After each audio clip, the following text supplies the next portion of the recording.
कबुतरांना खाद्य द्यायला आता हायकोर्टाची बंदी कायम असणार आहे। जैन बांधवांनी आंदोलन केलेलं होतं, त्या दरम्यान त्यांनी ताडपत्री सुद्धा फाडलेली होती आणि त्यामुळे पालिका पुढे काय नेमकी उपाययोजना करणार याकडे सगळ्यांचं लक्ष लागलेलं आहे।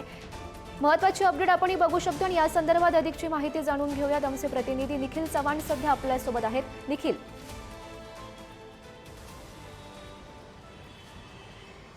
नक्कीच आपण पाहिलं तर सध्या आपण मुंबईतील दादर येथील कबूतरखान्यापाशी आहोत आणि याच ठिकाणी जे आहे ते 2 दिवसापूर्वी आंदोलन करण्यात आलेलं होतं। दादर येथील कबूतरखाना गेल्या अनेक वर्षापासून आहे, परंतु या कबूतरखान्याचा जो त्रास आहे तो येथील स्थानिक नागरिकांना होतो, म्हणून त्यांनी बंद करण्याची मागणी आहे ती केलेली होती। आणि हे सर्व प्रकरण आता न्यायप्रविष्ट असताना काल जी सुनावणी झाली त्या सुनावणीच्या अनुषंगाने सध्या तरी कबूतरांना या ठिकाणी धान्य टाकण्यास आहे ती बंदी करण्यात आलेली आहे आणि जे आधीचे निर्णय देण्यात आलेले होते त्यानुसार बंदी ही कायम ठेवण्यात आलेली आहे। आपण पाहिलं तर या ठिकाणी कारवाई करत पोलिसांनी आहेत या कबूतरखान्यावरती ताडपत्री टाकण्यात आलेली होती, परंतु आंदोलन झाल्यानंतर या ठिकाणच्या पक्षीप्रेमींनी ही संपूर्ण ताडपत्री आहे ती काढून टाकली।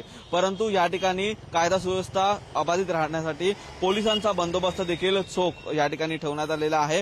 पोलिसांच्या माध्यमातून या ठिकाणी संपूर्णपणे परिसरामध्ये एक सर्व्हिलन्स असून कुठल्याही प्रकारचा अनुचित प्रकार घडू नये यासाठी खबरदारी आहे ती घेतली जाते। सध्या तरी कबूतर यांना कबूतरखान्याजवळ किंवा मुंबईत अन्य कुठेही धान्य टाकण्यासाठी बंदी असल्याचं देखील कोर्टाने सांगण्यात आलेलं आहे। त्यामुळे जर कोणी धान्य टाकलं सार्वजनिक ठिकाणी तर त्यांच्या विरोधात कारवाई करण्याचे आदेश आहेत ते देखील कोर्टाने दिलेले आहेत। त्यामुळे हे संपूर्ण प्रकरण आता न्यायप्रविष्ट आहे। एका आठवड्यात या संदर्भात संपूर्णपणे अहवाल आहे तो देखील पुन्हा सादर होणार आहे आणि या अहवालाच्या अनुषंगाने या सगळ्या परिस्थितीवर असंच लक्ष ठेवून राहा। तुर्तास धन्यवाद दिलेल्या सविस्तर माहितीसाठी।